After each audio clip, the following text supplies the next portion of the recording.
आज हम लोग पढ़ेंगे एक्सरसाइज 12.1 का क्वेश्चन नंबर 4 मैंने दिया था खुद से करने को। मैं समझा दे रहा हूँ, देख लेना सही है गलत है। सलूशन किया हूँ। एक्सप्रेशन दिया है 4b का पहला 8 - 8x(y)²। इस क्वेश्चन में करना identify terms which contains y² and give the coefficient of y²। तो हमने 3 कॉलम बनाया, expression, terms with y², coefficient of y²। तो पहला पार्ट दिया 8 - x(y)²। तो टर्म लिखना जिसमें y² आया हो, तो ये सेकंड टर्म लिखा -x(y)²। अब y² का कोफिशिएंट लिखना है, तो y² को छोड़कर इसमें बचा -x, तो कोफिशिएंट ऑफ y² हो गया -x। सेकेंड पार्ट दिया 5y² + 7x, terms with y², 5y² y² का कोफिशिएंट है 5। थर्ड दिया है 2x² y - 15xy² + 7y², terms with y²। y² first term में नहीं आया है, सेकंड टर्म में y² आया, ले लिया second term -15xy²।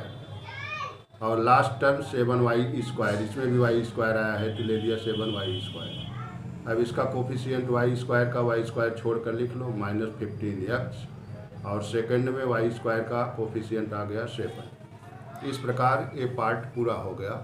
Question number 4b का तीनों, और अगर बचा होगा तो आप लोग खुद से करोगे।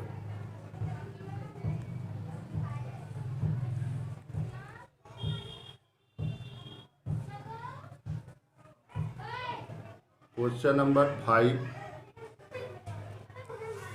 Classify into monomials, binomials and trinomials. हमने पिछले वीडियो में पढ़ाया था मोनोमियल क्या है। And expression with only one term is called monomial.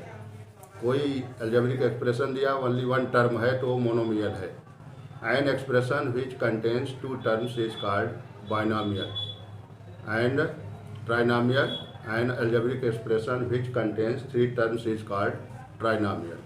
तो उसी बेस पर हम लोग इसको क्लासीफाई कर लेंगे। 4y² - 7z, here are given 2 terms, first second, it is binomial. y², here is given only one term, it is monomial. Third x + y - xy, 1 2 3 terms are given, it is trinomial. 100, ये single term है, monomial. ab - a - b, A B के बाद minus करके ए दिया गया, फिर minus करके B, 1 2 3 terms are given, it is trinomial. 5 - 3t, तो 2 टर्म दिए गए हैं, बाइनोमियल है। इसी आधार पर आप लोग अगले पार्ट इसके कर डालोगे। Question number 6, state whether a given pair of terms is of like और अनलाइक टर्म। तो हमने पढ़ाया था पिछले वीडियो में, लाइक टर्म क्या है। When terms have the same algebraic factors, when the terms have same algebraic factor, then terms are called like terms. तो यहाँ क्वेश्चन नंबर 1 है 1 and 100. 1 and 100 both are constant term, therefore 1 and 100 are like terms. -7x 5/2x, algebraic factor हमको देखना है। Algebraic factor इसमें क्या है, x है, और सेकंड में भी x है। In both terms algebraic factors are same, therefore -7x and 5/2x are like terms. Third -29x - 29y, algebraic factor इसमें x है, इसमें y है, डिफरेंट है, therefore these are unlike terms.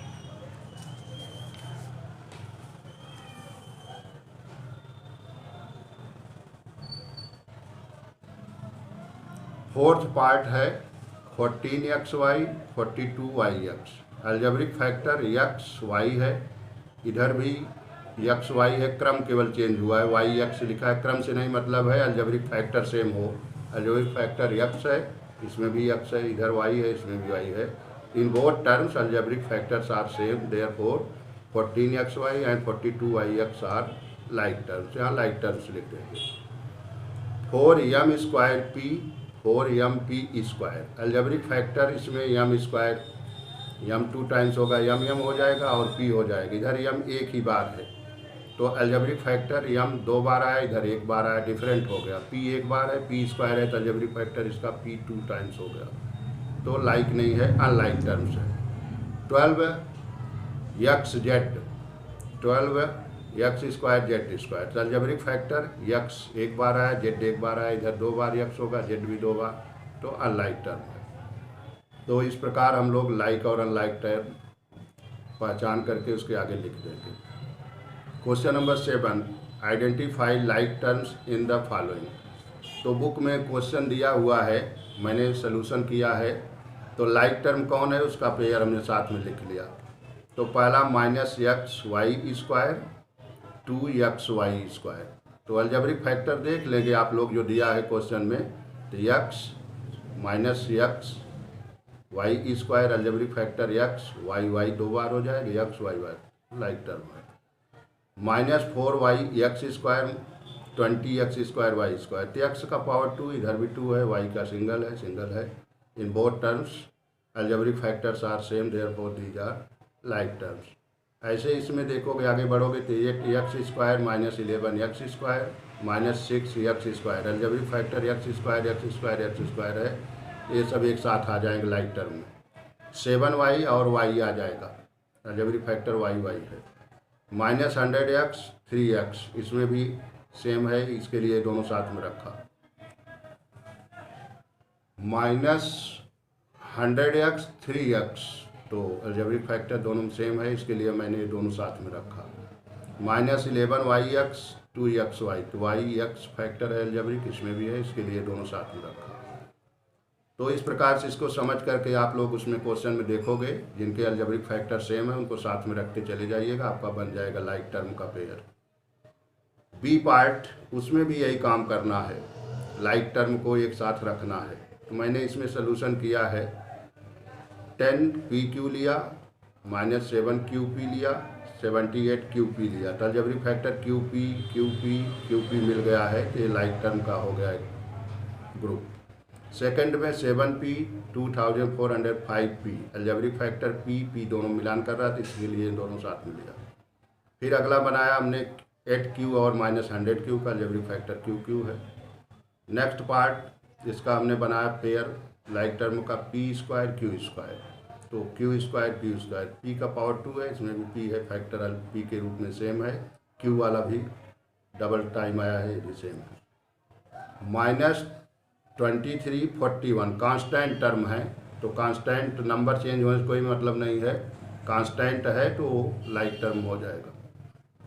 -5p square 701p square, algebraic factor p square है, p into p करके, तो power same है, variable same है, हो गया।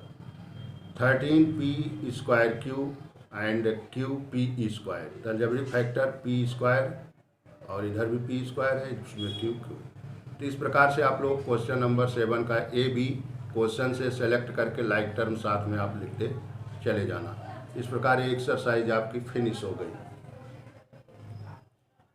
अब फिर अगला एक्सरसाइज मैं नेक्स्ट वीडियो में चालू करूँगा, इसको पूरा कर लीजिएगा, प्रैक्टिस करके पूरा समझने का प्रयास करो।